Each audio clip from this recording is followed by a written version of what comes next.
সমস্ত ১০৮টি শক্তিপীঠের মধ্যে অন্যতম কামাখ্যা মন্দির। অষ্টম শতাব্দীতে এই মন্দিরের উৎপত্তি হয়েছিল। ১৬শ শতাব্দীতে কোচবিহারের রাজা নরনারায়ণ পুনরায় এই মন্দিরটির নির্মাণ করেন। কামাখ্যা মন্দিরে দেবীর যোনি পূজিত হয়। গুহার এক কোণে গর্ভগৃহ। এছাড়াও মন্দিরে দেবী দুর্গার কোনো মূর্তি নেই। কামপুরে অবস্থিত কামাখ্যায় দেবী সতীর যোনি পড়েছিল। অম্বুবাচীর সময় কামাখ্যা মন্দির সংলগ্ন ব্রহ্মপুত্র নদী লাল হয়ে যায়। মনে করা হয় দেবী ঋতুমতী হয় বলে এই সময় ব্রহ্মপুত্রের জল লাল বর্ণ ধারণ করে। অনেকের ধারণা মন্দিরের 4টি গর্ভগৃহের মধ্যে গর্ভগৃহায় দেবী সতীর গর্ভ রয়েছে।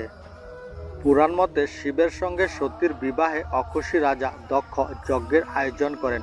শিব ও সতীকে সেই যজ্ঞে আমন্ত্রণ জানান না, কিন্তু পিতৃগৃহে আসতে ইচ্ছুক ছিলেন সতী, তাই আমন্ত্রিত না থাকা সত্ত্বেও তিনি পিতৃগৃহে এসে উপস্থিত হন।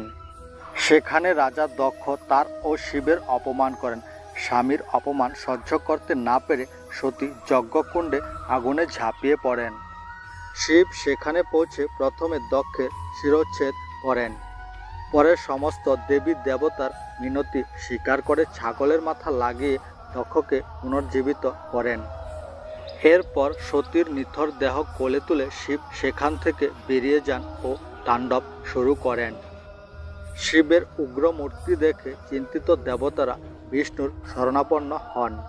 তখন বিষ্ণু নিজের সুদর্শন চক্র দিয়ে সতীর মরদেহ ১০৮টি টুকরো করে দেন। গ্রীষ্মের বিভিন্ন স্থানে সতীর শরীরের অংশ গিয়ে পড়ে। এই 8টি টুকরোই সতীপীঠ নামে পরিচিত। এদের মধ্যে 18টি মহাশক্তিপীঠ রয়েছে, যার অন্যতম হল কামরূপ কামাখ্যা মন্দির।